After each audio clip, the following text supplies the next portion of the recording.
만드는 언론 여긴 국민 라디오.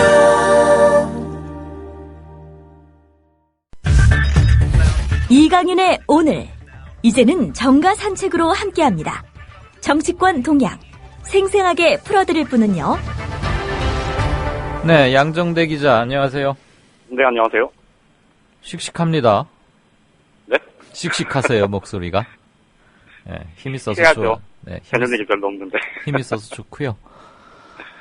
아, 황금 분할? 아니면 뭐 사실상 야당 패배 이렇게 적으셨네요. 어느 쪽이 양 기자 견해시라는 겁니까?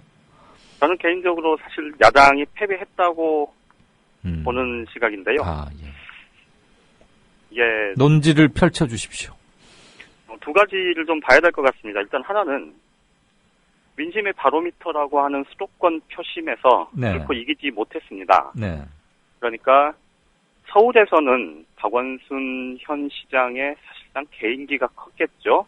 네. 그리고 이제 구청장 선거 그리고 지방의회 선거에서도 물론 이기긴 했습니다만 이 수도권 민심의 바로미터가 되는 건 사실 이 전반적으로 수도권에서 어떤 평가를 받느냐에 달려 있을 텐데 결국은 최대 격전지라고 여겨졌던 경기도에서 승리하지 못했죠. 네. 그리고 친박계 핵심 인사가 나섰고 사실상 박근혜 대통령의 독심으로 통했고 또 직전 안전행정부 장관을 지냈었던 어떻게 보면 세월호 참사와 그렇지. 관련해서 무관하지 않다고. 지금의 분노한 민심에 네. 가장 직접적인 대상이 되는 그 후보에게 사실 현직 시장이 졌단 말이죠. 네, 그래요.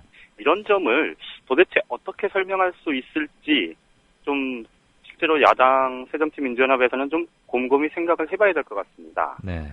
더더군다나 이제 전반적으로 이 기초단체장과 이 광역의원, 이 의석 분포에 있어서 2010년처럼 뭐 일방적으로 가는 것보다는 이번에 어떻게 보면 균형을 잡았다 뭐 이렇게 볼 수도 있겠지만 어쨌든 이 세월호 참사의 전국 속에서 결국은 분노한 민심이 이 새정치민주연합을 제1야당, 우리의 분노를 대변해줄 숙권야당 이렇게 보고 있지 않다는 점이 명확하게 드러난 셈이죠. 예.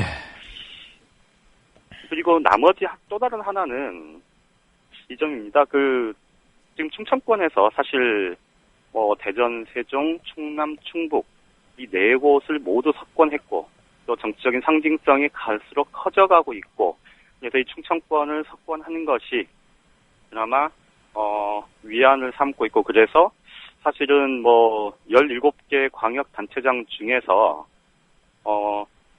8곳을 새누리당이 차지했고 9곳을 지금 새정치민주연합이 차지했는데 그렇기 때문에 진 거는 아니다. 나름 성과가 있었다. 이렇게 얘기를 하는데요.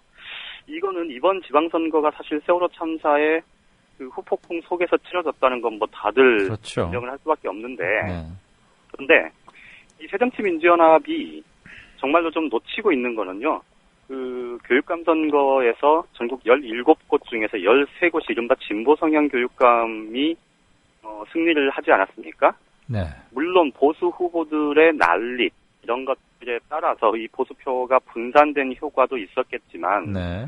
어쨌든 이 세월호 참사를 통해서 이 드러난 민심이 특히 이른바 앵그리맘이라고 얘기했었던 그 사람들이 교육과 관련해서 우리 자녀들의 문제 이런 것들과 관련해서 직접 교육감 선거에서 표심을 드러냈단 말이죠. 그렇죠. 네. 그렇게 그러니까 보는 게. 네. 그렇죠. 그거를 사실은 정치권에서 야당이 전혀 수용해내지 못했다. 이런 평가도 분명히 가능한 거거든요. 네. 저는 이 두 가지 측면에서 야당이 실질적으로는 패했다. 이렇게 보는 게 맞을 것 같습니다. 예. 그 진보정당, 교육감은 정당 표시도 없고, 내가 그렇죠. 진보다 보수다 이런 거 쓰지도 않잖아요. 그러니까 예. 누군지 그럼에도 불구하고 골라낸단 그렇죠. 말이죠. 네. 그렇죠. 예. 그렇습니다. 논란이 많고 꼭 정답이 있는 건 아닌데, 황금 분할, 절묘한 견제, 사실 이런 것은 저는 신문 제목 뽑기용 레토릭이 아닌가. 세월호 사태가 없었다면 황금 분할이란 말에 동의할 수 있겠어요. 일부러 하려고 해도 이렇게 하기가 좀 쉽지 않을 텐데. 그런데 기초단체에서 너무 크게 져버려서. 그렇죠. 예. 그런 점도 좀 있고. 자, 양 기자 보시기에 대통령 국정귀조 바뀔 것 같습니까? 바뀌지 않을 공산이 커 보입니다. 아마 많은 분들이 그렇게 예상을 하실 텐데요. 네. 일단 박근혜 대통령 입장에서 보자면 이 지방선거에 나섰던 친박 핵심 인사 두 사람이 결국은 모두 살아났습니다. 인천의 유정복 당선자가 그렇죠. 또 부산의 서병수 당선자가 그렇죠. 둘 다 떨어질 거라 그랬는데. 그랬었죠. 그런데 어쨌든 기사 회생을 했고요. 그리고 더더군다나 이제 가장 중요한 대목은 이 새누리당이 선거 막판에 사실 정치적인 논란이 굉장히 컸음에도 불구하고 네. 박근혜 대통령을 사실 전면에 세워서 이번에 선거를 치른 거 아닙니까? 그래요. 예. 그러니까 당 자체적으로는 사실상의 자생력이 없음을 네. 제1당, 집권 여당, 그리고 국회 과반 의석을 갖고 있는 집권 여당이 스스로의 자생력이 없음을 국민에게 사실 드러내 보이면서도 네. 이 박근혜 대통령을 선거 과정에 끌어들여서 결국 질 수밖에 없었던 선거에서 지지 않았단 말이죠. 네. 그렇게 되면 여권 전체적으로 박근혜 대통령이 갖고 있는 위상 이거는 더 강고해질 수밖에 없다. 이렇게 보는 게 맞을 것 같습니다. 그렇게 되면 네네. 결과적으로 박근혜 대통령이 자신의 정책 기조를 훨씬 더 선명하게 끌고 나가는 전국 주도력을 확보하는 쪽으로 그렇게 갈 가능성이 높다고 봐야 될 것 같습니다. 아, 그래요. 참, 고난에 찬 세월이 또 보이는 듯합니다. 그런데 세월호 그때 한참 막 분노와 항의와 규탄의 목소리가 높을 때 대국민 담화에서 6.4 지방선거의 결과와 관계없이 국가 개조 이런 것들 관피와 척결 분명히 해나가겠다고 약속했는데 네네. 젊은 사람들 말로 그 약속 쌩 깐다 그 얘기예요? 그런 거는 아닙니다. 그러니까 그건 아니겠죠? 이 관피아 개혁 그리고 공직사회 개혁 이런 부분들은 계속 얘기를 했고 이거를 이제 국가 개조라고 이렇게 통칭을 하고 있는데요. 네. 그 방향과 구체적인 실천 과정에서의 문제를 지적하는 건데요. 네. 지금까지도 사실은 세월호 참사와 관련해서 아주 단적으로 예를 들면 박근혜 대통령이 결국은 이 정권의 책임, 나의 책임, 대통령인 나의 책임이다라는 얘기를 결국은 하긴 했죠. 네. 무려 34일이나 지나서. 그런데 이게 결국은 지금과 같이 박근혜 대통령에게 힘이 실리는 듯한 그런 모양새로 네. 이번 지방선거가 치러졌기 때문에 앞으로 있을 관피아 개혁이든 혹은 정부 조직 개편 문제든 이런 것들이 이 야당과의 대화, 타협 그리고 국민적인 소통 이런 것들을 통해서 지금까지 숱하게 야당과 시민사회단체 또 국민들이 요구해왔던 네. 그런 방식으로 갈 가능성은 거의 없다. 이 말씀을 드리는 겁니다. 예. 자, 50일 후면 7.30 재보선인데 아까 네네. 우리 청취자께서도 지금 현재 오늘 날짜로 확정된 곳 12곳 네. 표로 만들어서 올려주셨더군요. 네.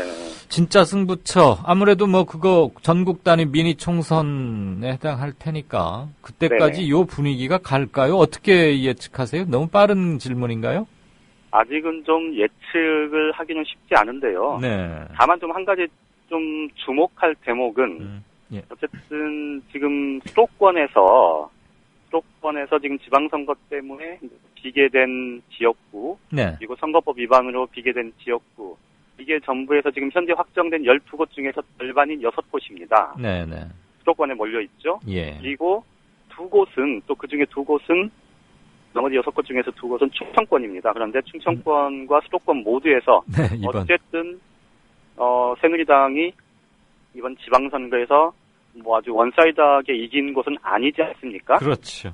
그렇다면 결국은 이들 선거 지역에서 재보선 결과에 따라서 네. 집권 여당의 과반 의석 확보 여부가 최종적으로 한 번 더 판가름이 난다는 거고요. 네.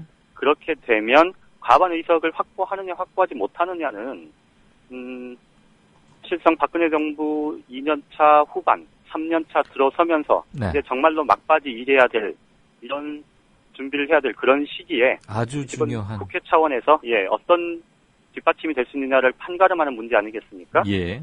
어쨌든 정책 중요성은 그 역대 어느 재보궐선거보다도 훨씬 큰 그런 재보궐선거다. 현재까지는 여기까지 말씀드릴 수 있을 것 같습니다. 네. 역시 사려 깊고 생각 깊고 신중하면서도 정확한 양정대 기자의 평가인데, 지난번에 우리 저 돌발 질문 청취자분 TV 라디오 헷갈리니까 청취자분의 돌발 질문을 아주 잘 기가 막히게 처리해 주셔서 우리의 소통에 대해서 또 한 번 즐거웠는데, 답변의 충실도와는 별도로 오늘은 굉장히 돈이 많이 가지신 분께서 질문을 하나 주셨어요. 답변을 또 잘 하시면 금일봉 이런 거 보내실지도 모르겠는데, 워렌 버핏 67조님께서 6시 12분에 1분 됐네요. 질문 좀 대신 해달랍니다. 양 기자한테. 듣고 계세요? 네네. 하지 마요? 아니요, 뭐 하셔도 되는데 모르는 질문은 제가 모른다고 대답할 당연하죠. 그럼요. 네. 지방선거 주권 포기자, 그러니까 기권자 투표 안 한 사람이 무려 43% 됐죠. 예. 42%. 사람 수로 따져보면 1,800만 명. 전 국민의 3분의 1이 조금 안 돼요. 왜 기권하죠? 사실 뭐 이 질문은 조금 너무 광범위하긴 합니다만, 이분이 이렇게 몇 가지 그 선택지를 주셨어요. 여야 정치권에 대한 실망일까? 아니면 언론의 정치 무관심의 유도에 따른 결과일까? 아니면 3S 정책의 여파일까? 아니면 돈 숭배하느라고 그랬을까? 뭐 또 까까까는 많을 수 있겠는데, 이분이 써놓으신 건 그런 건데 꼭 그 안에서 골라 잡으라는 건 아니고요. 대체 너무 기권 폭이 좀 크지 않아요? 대선 때는 한 75, 6%까지 갔는데 60%도 못 이루고, 사실 사전투표 이틀을 생각하면 투표일이 3일이었던 셈이잖아요. 그렇죠. 예. 그런데 투표일이 하루밖에 안 됐던 4년 전 2010년 지방선거 때 54.5%, 요번에 56.8%. 그러면 겨우 투표 날수를, 투표할 수 있는 기간, 시간, 접근 기회를 3배로, 거의 3배 가까이 늘렸음에도 불구하고 투표 상승률은 2.5%포인트 정도밖에 안 됐는데, 세월호라는 참 어마어마한 미증유의 대사태가 일어났었단 말이죠. 그런 걸 감안하면 조금, 뭐 누가 이기고 지고를 떠나서 좀 낮은 투표율이 아닌가, 저도 그런 생각이 들었는데, 워렌 버핏께서 물어주셨습니다. 양 기자, 그냥 평소 소신 좀 들려주시죠. 아주 길게 질문을 주셨는데 제가 드릴 수 있는 답변이 너무 짧을 것 같은데요. 그게 뭔데요? 일단 그 투표를 안 하는 데는 저는 분명한 이유가 없을 거라고 생각합니다. 누구에게나. 그러니까 투표를 하겠다, 하지 않겠다를 결정하는 데 있어서 네. 여러 가지 뭐 개인적인 요인도 있을 거고, 여러 가지 뭐 사회적인 요인도 있을 거고, 뭐 정치적으로 내가 저 사람을 꼭 찍어야 되겠다, 이런, 그러니까 자기 확신이 서지 않으면 사실은 투표를 한다는 게 쉽지 않잖아요. 예. 일부러 가서 해야 되는 거고. 예. 이게 그렇기 때문에 이제 그 서구에서는 뭐 아시는 분은 많이 아시겠습니다만은, 이 투표를 하는 사람에 한해서 인센티브를 주는 제도도 도입을 하고 있지 않습니까? 이 여러 가지 제도들 도입을 하는 게 결국은 이 투표를 통해서 이 어쨌든 정치 그리고 권력의 정당성이 확보되기 때문일 텐데요. 저는 뭐 아까 지적하셨던 여러 가지 요인들이 복합적으로 작용을 하는 것 같고요. 그런데 이제 다만 한 가지 좀 말씀드리고 싶은 건,